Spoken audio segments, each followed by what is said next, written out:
Isolation of cellulolytic bacteria from intestine of termites and their utility in saccharification and fermentation of lignocellulosic biomass.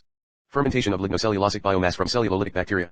Abstract, among the various sources, organisms, of cellulolytic enzymes, termites are one of the potential sources from which the cellulolytic bacteria can be isolated from its gut.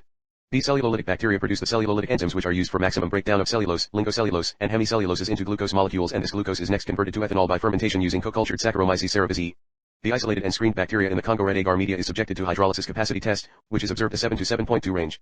The process variables like pH, temperature, and volume are optimized for maximum growth of cellulolytic bacteria. Flask level fermentation after 5 days incubation of 10% cellulose taken as the substrate under optimized conditions yielded an average of 33.6% ethanol as measured using potassium dichromate method.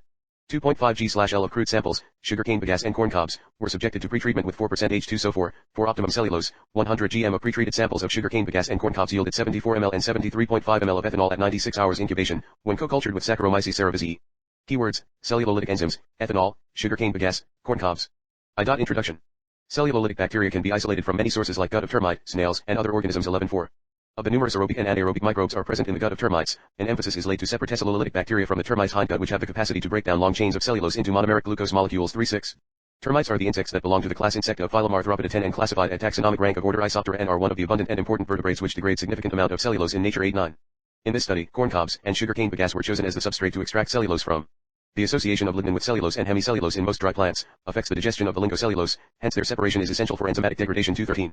Therefore the purpose of this study is also to separate and prepare the cellulose for digestion by pretreatment of the cellulosic waste with H2SO4. Also, cellulolytic bacteria can be engineered for the improvement of ethanol production. 1.7.12. An overview of the ethanol production process by using bacteria is described in Figure 1. Lignocelluloses are the key complex structural constituent of the plants in which cellulose is bounded and surrounded in a matrix of hemicellulose and lignin which create a barrier and thick protective sheath around cellulose making it insoluble in water and creating a barrier for enzymatic attack. Therefore processing of lignocellulose is crucial for the conversion of lignocellulosic biomass to biofuels such as bioethanol. 12. Cellulases are the hydrolytic enzymes that break down the cellulose molecule into monosaccharides, simple sugars, or shorter polysaccharides and oligosaccharides. The reaction entails the breakdown of the 1,4-beta-D-glycosidic bonds in cellulose. The diagrammatic representation is given in Figure 2. Bioethanol, C2H6O or C2H5O, the fermented product of carbohydrate-rich crops, is a high-octane fuel, currently being used as an additive for petrol in the fuel industry. Ethanol is extracted from cellulose following two methods, namely, 1. Separate hydrolysis and fermentation, SHF, which further include acid hydrolysis and fermentation and enzymatic hydrolysis and fermentation. 2. Simultaneous saccharification and fermentation, SSF. In the present study, it was mainly concentrated on the isolation of cellulose-degrading bacteria from termite gut and their cellulolytic activity evaluation. The process of simultaneous saccharification and also fermentation occurs by co-culturing of the isolates, bacteria, and the yeast for ethanol production. 2 materials and methods. A. Isolation and screening.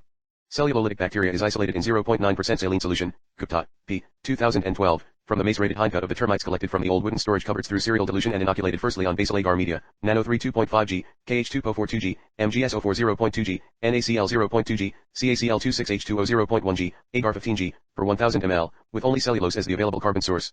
The culture obtained after 5 days incubation. The culture is then subjected to determinative screening by inoculation on Congo-red agar media, KH2PO4 0.5 g, MgSO4 0.25 g, cellulose 2.0 g, agar 15 g, gelatin 2 g and Congo-red 0.2 g per 1000 ml at pH 6.8 to 7.2. Biochemical characterization is done to characterize the isolated cellulolytic bacteria on their reaction towards certain reagent. Cellulose degrading ability is measured quantitatively by hydrolysis capacity, HC, in which the Congo-red agar plates with the zone of clearance are washed with acid indicating blue color making the zones more clear for measurement. A. Enzyme production optimization. Flask level optimization was done to find optimal pH, optimal temperature, optimal volume, and optimal time for analyzing the activity of the enzyme in the culture broth. For optimal volume, different volumes of the culture broth was inoculated in the cellulose agar Congo-red media, then HC zone was measured after incubation. The obtained optimal volume is set as constant and the optimal pH for enzyme production is calculated by incubating culture broth at varying pH, 6.8 to 7.2. The broth supernatant from the aforementioned cultures is inoculated in the wells of cellulose Congo-red agar medium and incubated for 48 hours. Optimum pH was determined by observing the maximum HC zone in plates. For determining optimal temperature, optimal volume of the broth and optimal pH were fixed and the broth was added to the cellulose Congo-red agar plate and incubated for 48 hours. Optimal temp was found by observing the maximum HC zone. For determining optimal time, flask level fermentation was performed with the cellulolytic bacteria by maintaining optimal pH and optimal temperature and then measuring OD every 4 hours for 48 hours. The graph was plotted which gives growth curve of bacteria. B. Enzyme assay. Initially, total protein concentration is estimated by Lowry method, later the enzyme assay is performed for exoglucanase, total cellulose, and endoglucanase activity.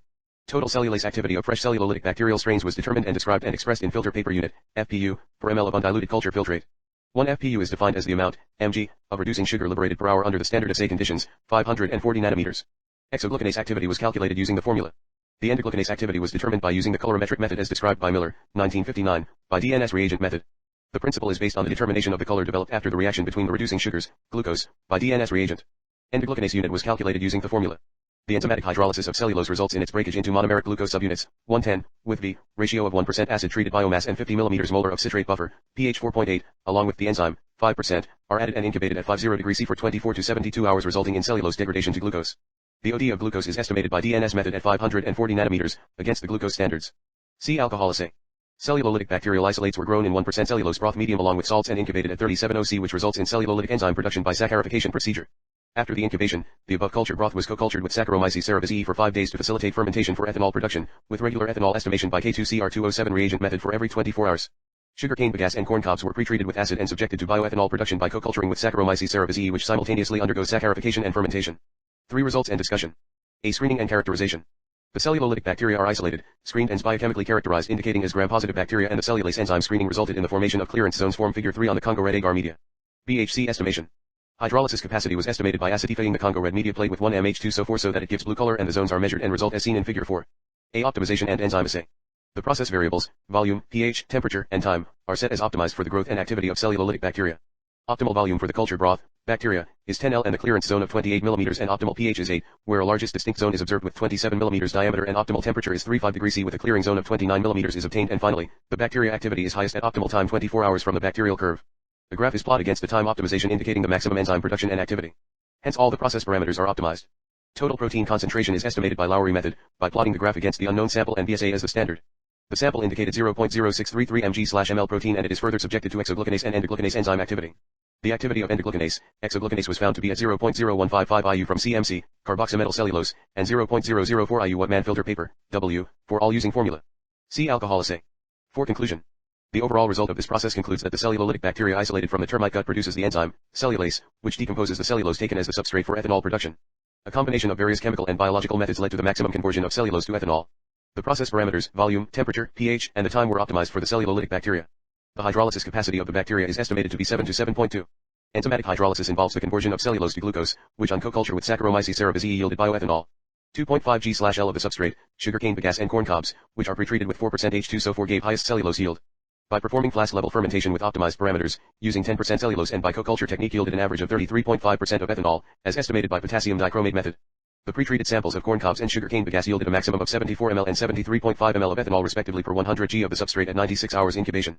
Many different genetic modification techniques can be applied to the rigorous study to increase the ethanol yield by this method.